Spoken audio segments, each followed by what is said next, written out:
Here is one of a series of talks by spiritual leader Lola McDowell Lee, spanning 2 decades from the early 70s through the 90s. Lola was a Zen Roshi, whose Rinzai lineage included Dr. Henry Plutov and renowned Zen master Shigetsu Sasaki.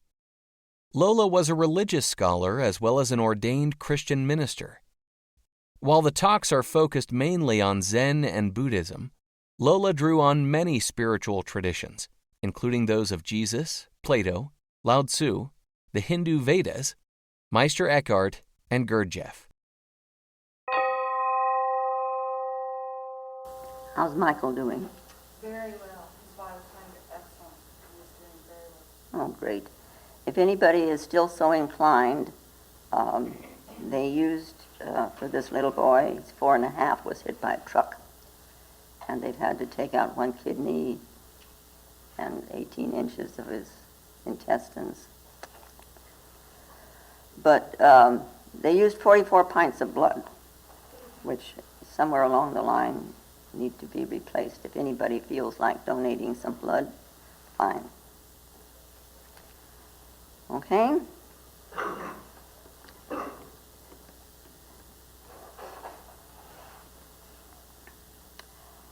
After Bankai Zeni passed away, a blind man who lived near the Master's temple said to a friend, "Since I am blind, I cannot watch a person's face, so I must judge his character by the sound of his voice. Ordinarily, when I hear someone congratulate another upon his happiness or success, I also hear a secret tone of envy. When condolence is expressed for the misfortune of another, I hear pleasure and satisfaction as if the one condoling was really glad there was something left to gain in his own world. In all my experience, however, Bankai's voice was always sincere.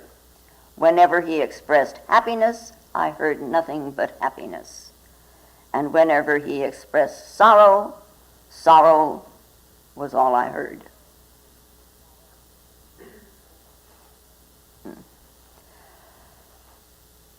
Now, it has been said of us, all human beings, that we're all a little bit schizo. That schizophrenia is a normal condition, to some extent. First of all, when we're born, we enter a world into which, for the first time, we have to do something for ourselves. We have to breathe.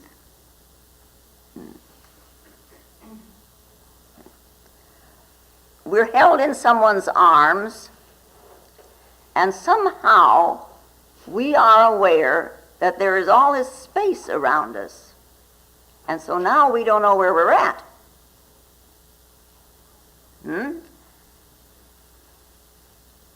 All of a sudden, we're no longer safe.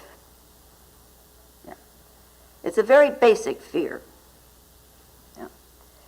But now the syndrome, pain, pleasure begins. We begin to look for pleasure, and we try to run away from pain. And this is a duality in us. It's a kind of a split in us. And then as we grow up, well, anyway, the body changes and the emotions come more to the foreground. They develop, and the mind begins to accumulate all kinds of things, and we are suddenly faced with centuries of conditioning in our society, And we find that we live in a very contradictory world. One part of us wants to go one way, another part of us wants to go another way, and then we have this tremendous struggle, with yay and nay. This I should do and that I should not do. and the yes and the no of the world, and the yes and the no of me. Yeah. So in all of this pushing and pulling in all these directions, somewhere deep down, hidden, there is a unity. Our conditionings, the contradictions are all on the periphery.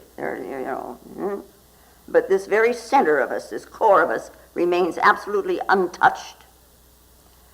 There is something in us that is aware of all the outer things and aware of all our inner states.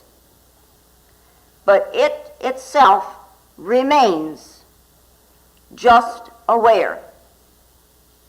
This tremendous perception that we have.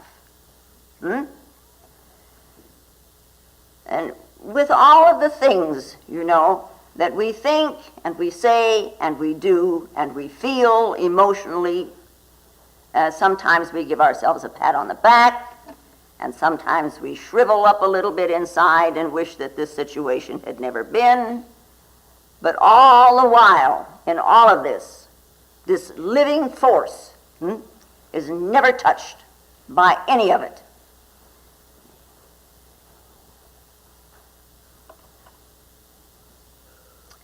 Now, one of our efforts, is to drop this split in us, to drop this divided mind, and our divided emotions. How to become an undivided, integrated, centered individual, with feet on the ground. Now, there's many voices in us, all kinds of voices. Some are sweet and gentle, and some are harsh, If we say yes to something, immediately there's this no that goes along with it. How often do you say yes, totally, with no contradictions? Well, yes, I would like to do that, but. How often do you really say yes?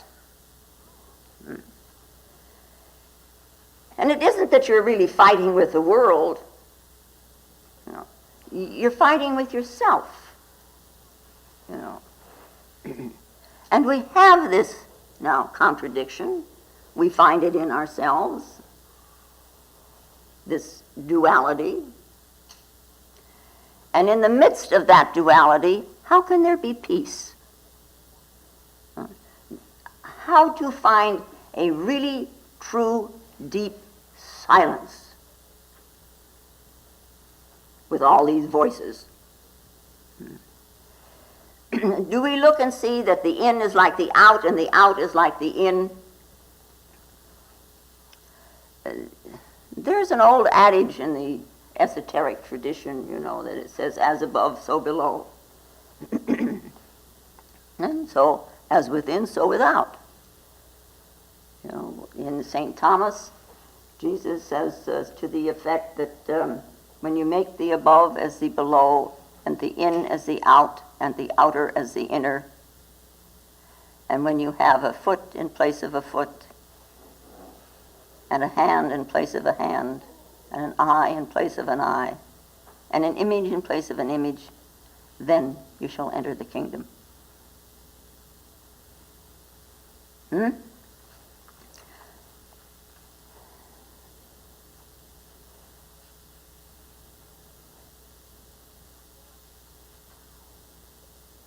Before we endow, and we do, we give, you look at a person and you say he is good. Well, where was that goodness first? It was in you, and then you put it on him or her. Or that girl is pretty. Where's the pretty first? The pretty first is in you. Then you put it on the person. You project it.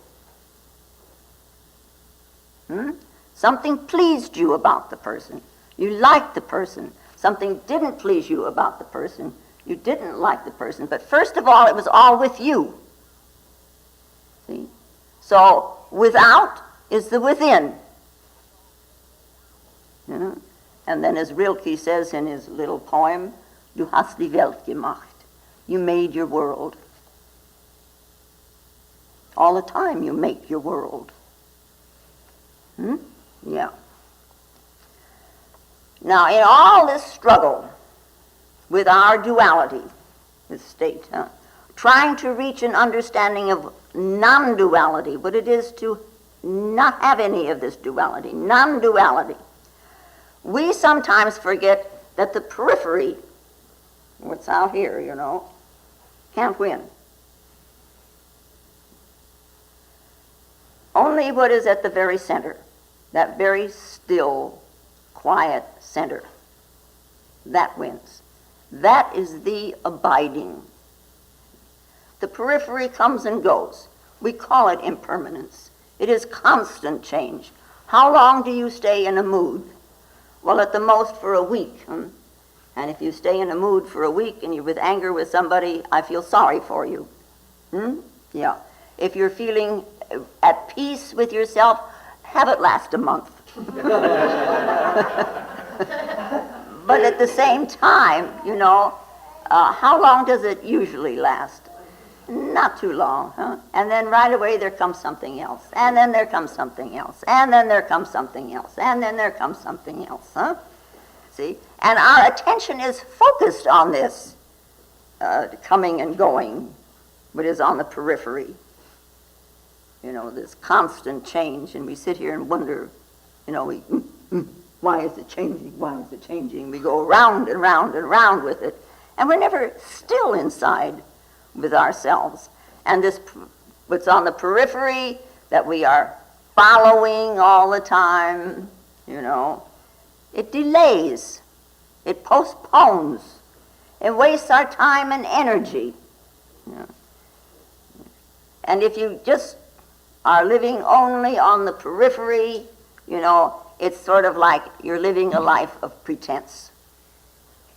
All these masks, all these faces, one after the other. The happy face, the sad face, the bewildered face, and that's mostly what it is. But what about your original face? Your original face, which is the great Zen koan. Your original face.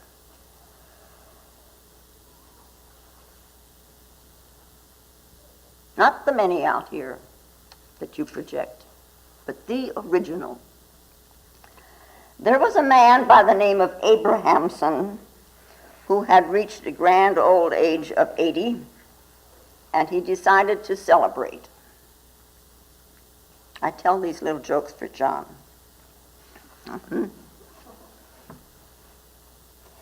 This man, all his life, had been orthodox, and he wore a long beard and a black hat and a black suit and a black overcoat. And now his 80th birthday. How to celebrate this tremendous event. Well, he shaved off his beard first, and then he replaced these somber clothes with the latest style. So he had a green check suit, and he had a burgundy tie, and a blue striped shirt, buttoned down. Yeah? And then he headed out the door. Yeah? And as he crossed the street, he was quite jubilant. He was very excited. It was his big birthday. He wasn't paying any attention, and he was hit by a truck, and he was killed. So there he gets to heaven, and he speaks to God. And he says, my 80th birthday, why me? Couldn't you have waited a little while? Why me? I've always been a good husband. I gave to all the charities. I have always been a religious man. Couldn't you let me celebrate my birthday? To tell the truth, said God, I didn't recognize you.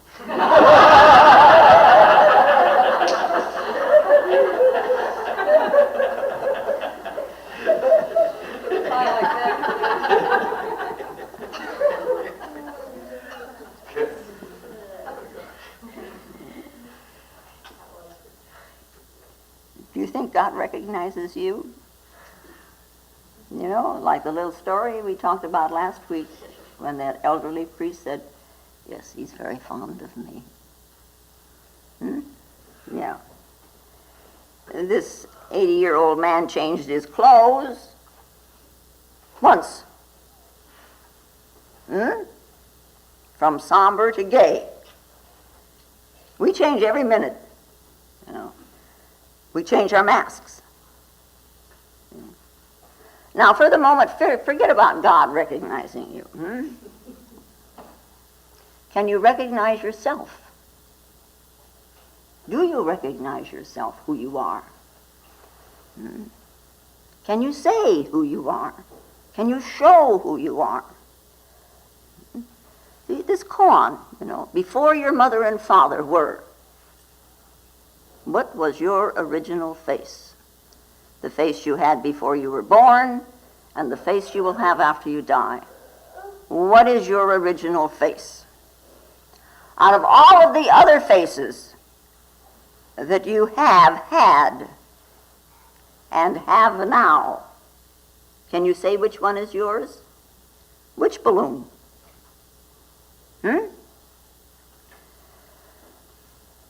Have you ever observed that, let us say a man is sitting in his office, or in a restaurant,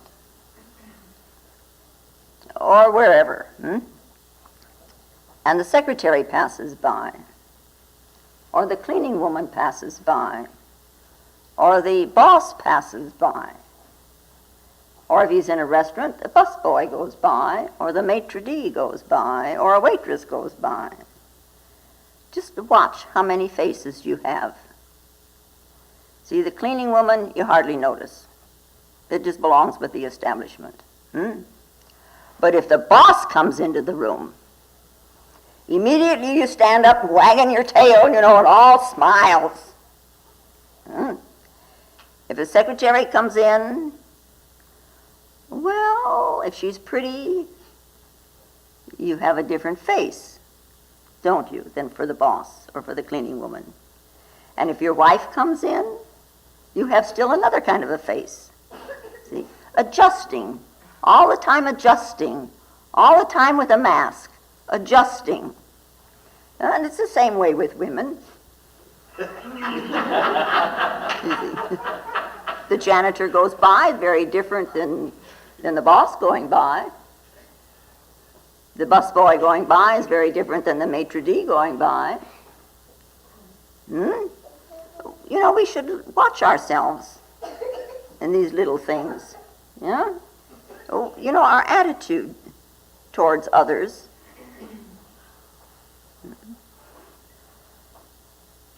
Just look a little. And then you can say, oh yeah, and then drop it. Don't follow it, drop it. Yeah. So that we can forget these adjustments, these attitudes. You've looked at them. Huh? Forget about them in the business of looking for the original face. The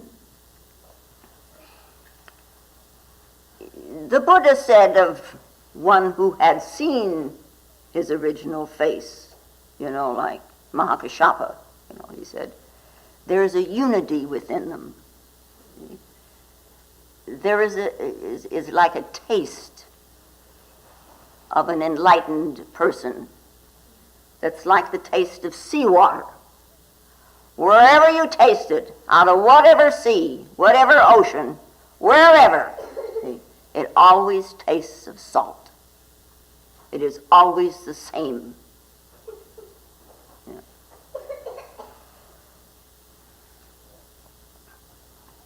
Now, every day,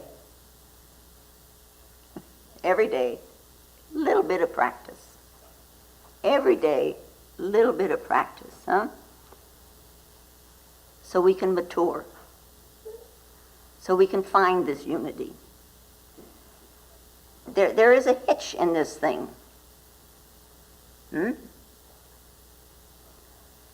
Real faces grow.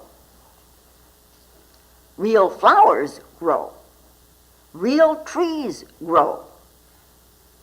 You can deceive yourself, and you can deceive a lot of people with plastic flowers and plastic trees and plastic masks, but they don't grow. You take them off and put them on, and take them off and put them on. Life grows. So we learn not to deceive ourselves. This is the most important. Do not deceive yourself with your own attitudes. You know, it's like the old Zen master. Every morning he would get up, and he would say, "Master," and then he would answer, "Yes, yes." "Master, yes, yes." Do not deceive yourself. That's most important. Do not deceive yourself. And you can grow.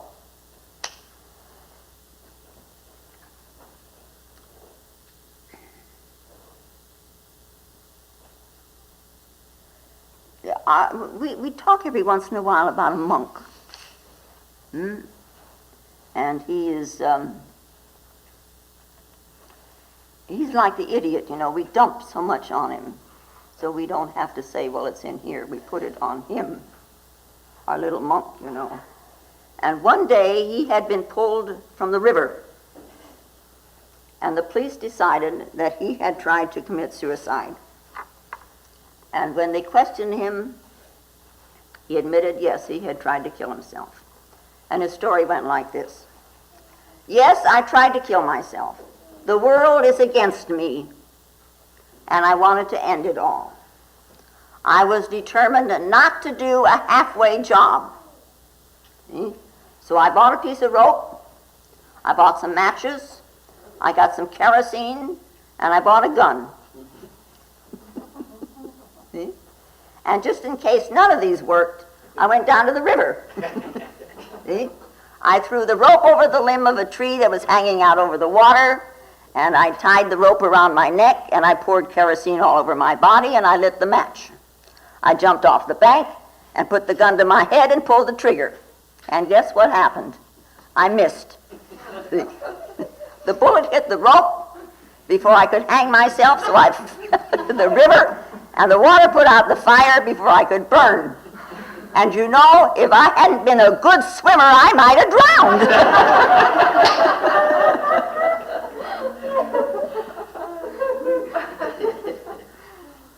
Yeah. That's how things go. It's a very sad state of affairs. Yeah. When we eat, we're not even present. We're thinking about eating. You're not there with the eating. We think about the food.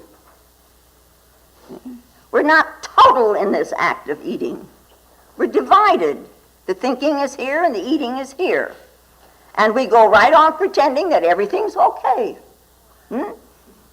So we don't have to face any problem of myself. Only the problems that you give me. Yeah? Yeah.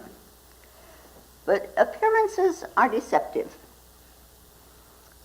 Appearances, amongst other things, give us a great deal of respectability. But does your appearance give you contentment? Does it give you peace?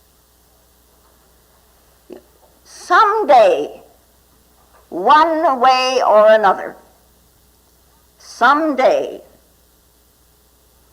truth has a way of surfacing about yourself, about your situation, about your attitudes. Truth reveals itself. You don't think it. It reveals itself. It comes up as, rises from below, and there it is. And it's with little truths, and so it is with the truth. Truth is always that which reveals itself. And all of a sudden, oh, that's the way it is. So we sit for meditation facing ourselves. Let the truth rise, and let it reveal itself. Then you can live a life of authenticity. Then the voice is a voice of unity. And the body is like an orchestra, huh? It's all tuned up and moving. You know? But usually the mouth says something, the body says something else, the eyes say again something else, and all of these opposites simultaneously. No wonder we're neurotic. We're puzzled, and we're forlorn, and we're feeling lost. Where are we?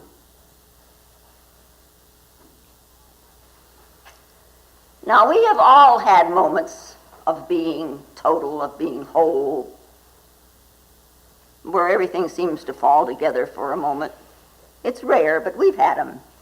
You know, sometimes when you're down watching the ocean, and maybe on a morning when there's this tremendous wildness in it, you know, and suddenly you forget yourself. Or you're in the mountains in the snow, you know, and suddenly there's no one to be false to.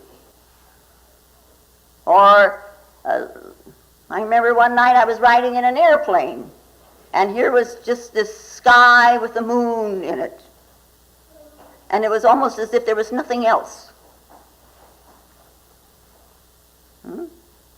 You fall together in that moment. There's a peace, you know, because there is this wholeness. And it rises, and all of a sudden, it's like you're very satisfied. You're fulfilled, because you are just one.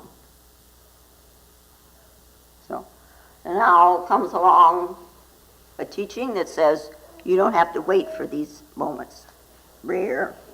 You don't have to run around the world looking for spaces and times to fall together. This kind of a thing can be a natural life. And that's the effort of Zen. Living this moment. Living a very extraordinary life in a very ordinary life. You're cutting weeds, chopping wood, working in the garden, carrying water, cleaning the floor, painting, hammering nails, cooking food, washing clothes, washing dishes. You can be at ease with yourself. It's a question of you being in your action. It's like birds building a nest. You know, they're in their action. They're chirping and they're singing and building. They make a mistake, they don't correct it. They start all over again. They can't correct. They have to start all over again. You know, too bad, huh? But the cats, you know, they watch a movement in the grass, you know, and such delight they have in the fluttering of a leaf. Yeah. Dog chases its tail, you know. They're free. You don't have a mask on at that moment, you know. Old Chuang Tzu, you know, long time ago, amongst the many stories that he told, he tells one about a man by the name of Shuan, and he's sitting by the riverbank, just sitting there fishing, perfectly at ease. And he was sought by the emperor to come and be prime minister, because he had a reputation of being a very wise man. So a group of ambassadors went out to get him, and they were followed by this golden chariot with all these presents to give to him. And these ambassadors are very puzzled when they find this wise man just sitting on the bank of a little river fishing. Just ordinary. They look at this little man, and he's so special, he's going to be prime minister. But they had to follow orders, so they said to him, the emperor wants you to come to court and be prime minister, and we have come to escort you. And this Shuyan, he looks at him, and he looks around him, and there was a little turtle wagging its tail and burrowing in the mud, enjoying a very small pool that was created by the river. And so he said to them, well, look at the turtle. And he turns his back on him and fishes. He goes on with his fishing. And the ambassadors look at each other, and finally they say to him, what do you mean? We don't understand. What about the turtle? And Shuan says, well, I have heard that there is a turtle in the emperor's palace. It's 3,000 years old. It's dead, of course. It's encased with gold. Valuable diamonds and rubies, all set. Very precious, And this dead turtle is worshipped for its value. Now, if you ask this alive turtle, would you like to be the dead turtle in the king's palace? You will be encased in gold. You will be surrounded by precious stones. You will be worshipped by the king himself. What do you think this little turtle would choose? Would he like to go to the palace, or would he like to wag his tail in the mud?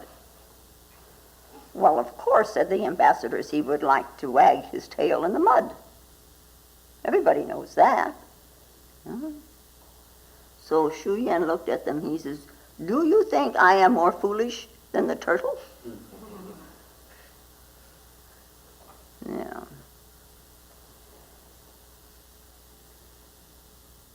In our everyday world, we're pushed around.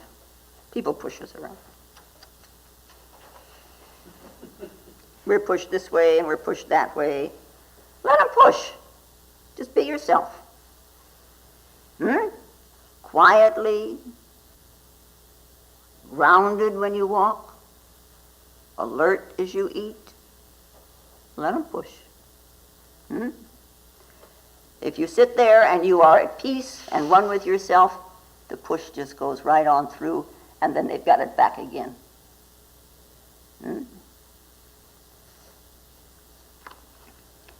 It's a little difficult, I grant you, to find out who we are, because we have so much confusion. See? All the things that we've been told. Our parents may no longer be around, and our grade school teachers are no longer around, or at least they don't have any part in our daily lives now. But what they have told us goes right on speaking in subtle whisperings inside. We call it our conscience. And the parents are blamed for giving us a conscience, and this isn't true. We are born with a kind of knowing about this is right and this is wrong. We don't know it's right or wrong by the time we're 2, but there is something in us that knows, just the same way a bird knows how to sing without being taught. Or a fish knows how to swim. You don't have to teach a fish to swim. In the same way, we have a kind of a built-in morality. And it is upon this, of course, that the parents ply themselves. This you can do and that you can't do. And then the child goes out in society, and that has got even a bigger voice than the parents. And it is here they either become integrated in society or they become asocial. But we have a conscience of a sort, all of us, some more than others. And sometimes it stands us in good stead, and sometimes not. Sometimes we listen to it and do the wrong thing. If we do something against it, it condemns us. We ourselves. If we do according to its will, it applauds us, it appreciates us, and we like to be appreciated, sure. So, in this manner, because we have brought all of this along until now, wherever now is, but from 2 years old, to now. We have brought it all along. In this manner, we are dominated by the dead, because all of that is dead. Those are plastic flowers back there. And Jesus said, let the dead bury the dead. God is a living God for the living. And where is living? Living is right now. Right now.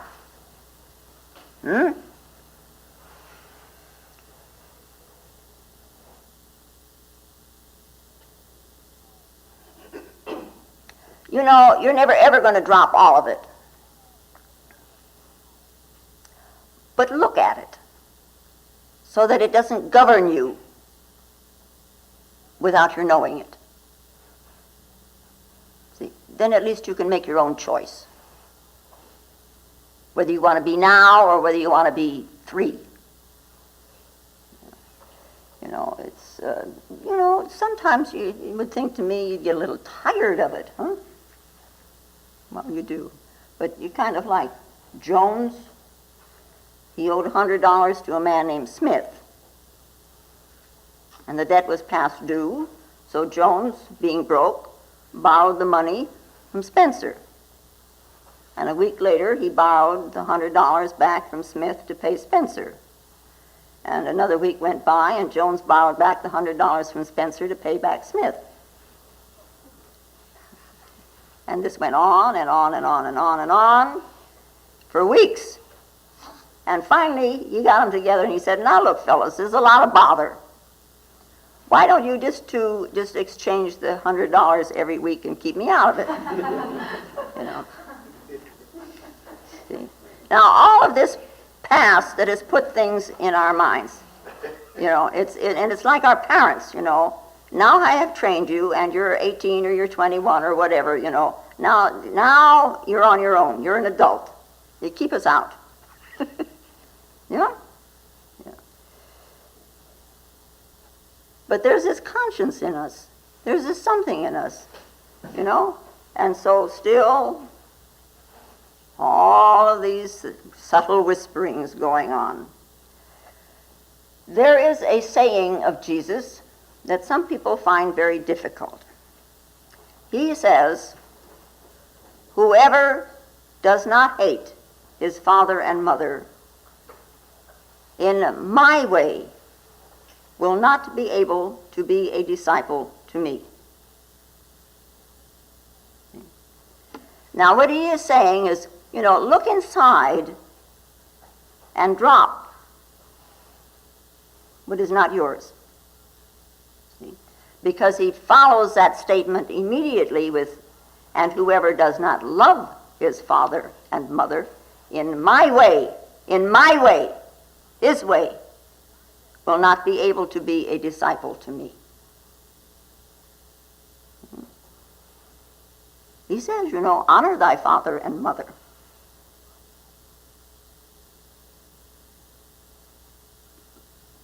But drop what's in you so that you can be you. Honor thy father and mother. Without them, you wouldn't be here. You wouldn't have this opportunity to know yourself. But you don't have to carry them like a burden all your life. All your friends, all the people you've ever met, all the people you've emulated, all the things you've seen on TV, everything that was taught you as a little child. Let's dump it. After all, are you still that little child?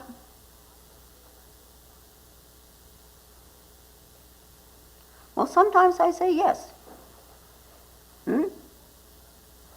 The parental voice in us must be recognized, or else we are dominated by it without our knowing it. So know it. When you do this, very often I open a refrigerator. It's just like my mother was doing it. I see her doing it. There's nothing wrong with it that I do it the same way she does. I recognize it. The past is all dead. Why cling to it? Hmm? You know, God is a living God, and he's for the living.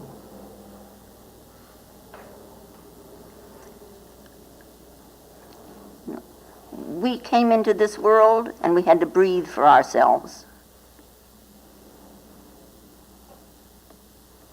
Take your own growth in your hands and do for yourself in this process. You're not here to fulfill another's expectations. You are here to attain your own destiny. That's your birthright. Who are you?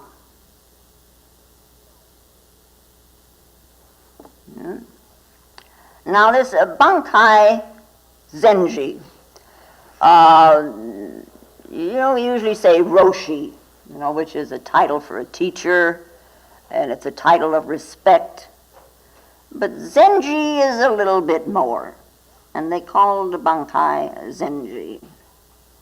And he had a long time ago, centuries ago, he struggled and he struggled and he struggled, and he kept missing, and he kept missing, and he kept missing. See? Then one day he heard someone recite the sutras. And one word, because he was just listening, he didn't have a lot of phrases going around in his head. He was just listening. And all of a sudden, the word unborn caught him like a hook. Unborn. And in that moment, he had a great sudden realization. We're born, we come into this world, we die. There is something unborn that comes with us and doesn't die when we leave. It is unborn, therefore it cannot die. Unborn hooked him. See? So we listen. And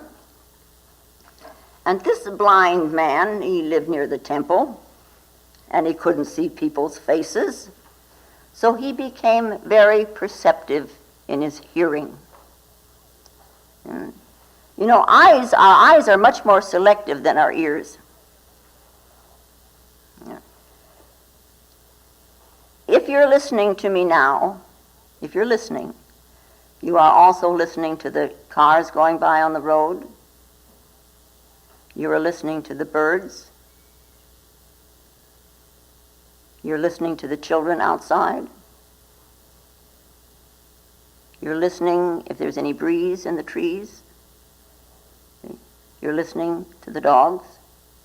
All of that. Simultaneous. You're hearing. And then, of course, you select what is important to you. But that's after. To the ears, existence is simultaneous. There's a togetherness in existence. There are methods of meditation in which one simply sits and listens. You kind of listen, waiting, listening. It's tremendous alertness it takes. It's easy to close the eyes. It's easy to look at the green tree and pick out the colors and selective with that, And with eyes, you can open them, you can close them. The mind manipulates the eyes, but your ears you can't close. No, you must accept what comes to you. So let it be simultaneous existence. And so with this blind person, he begins seeing with his ears, and you can,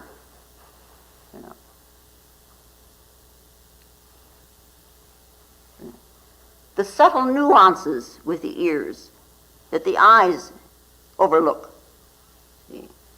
A sound, a tone, a little wavering, fluctuations. Your footsteps.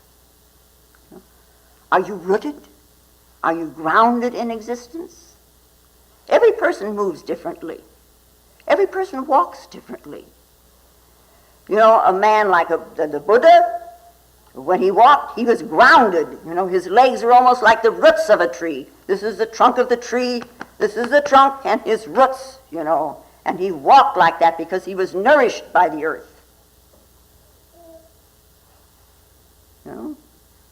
He even said it, you know. They wanted to know who was his witness when he attained enlightenment. And he says, this very earth. Ordinarily, we see people once in a while that are like uprooted trees. They walk around very gingerly, you know, as if they didn't even belong here. And a thief walks very differently because he's got fear in his footsteps. There is the sound of it in the way he walks. Person walking around their own home is at home and he's at ease, and he walks differently than he walks when he's walking with the boss. Yeah. So, said this blind man, in all my experience, however, Bankai's voice was always sincere. Whenever he expressed happiness, I heard nothing but happiness. And whenever he expressed sorrow, sorrow was all I ever heard. See, this simplicity, you know, this trueness, you know, this is Zen. Most of you are familiar with Eliot, and I'm sure you've read this little thing. I'm going to quote something from him. He says, a condition of complete simplicity, costing not less than everything, and all shall be well, and all manner of things shall be well, when tongues of flame are infolded into the crowned knot of fire, and the fire and the rose are one. Yeah. Fire, very often, you know, is used as a symbol for spirit. And rose, we could say, well, is a symbol also for love. So, now, the energy that we have invested in our false faces, you know, in jealousy and hatred, in our greediness and our selfishness, you know, when that's released, and there is the energy of love, and it's released. They're no longer polar opposites, that they're one. The fire and the rose are one. And then a man is simply simple. There's no contradiction in him. And what he does totally. See? He looks at you, and he's there in the look. See? He touches you, and it's not only his hand that's touching. There's something more. See? So you listen with your heart. A condition of complete simplicity, costing not less than everything. Yeah.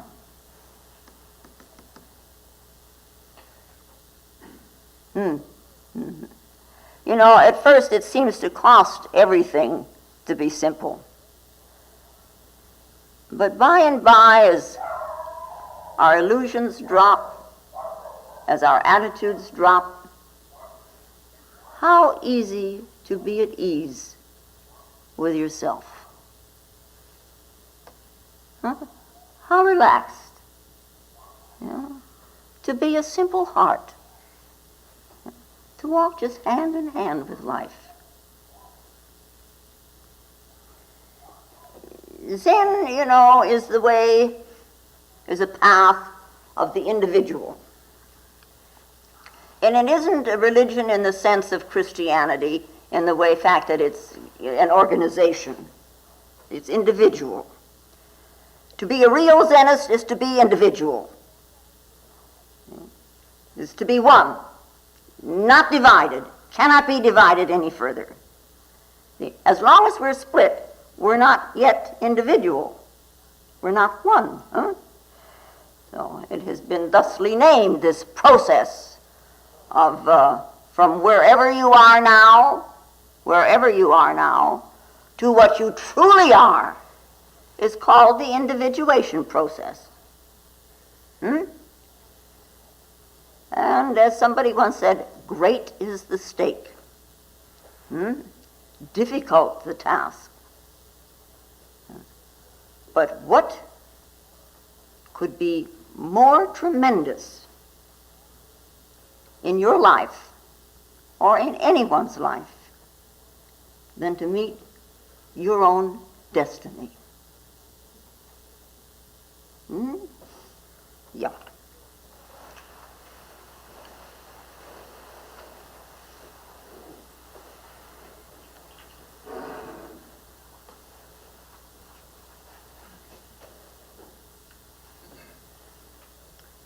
And now may the peace and the power that passeth all understanding hold us and keep us in the love of the Christed consciousness while we are seemingly separate one from another. And I thank you very much for coming. If you find Lola's talks valuable, more will be posted in weeks to come.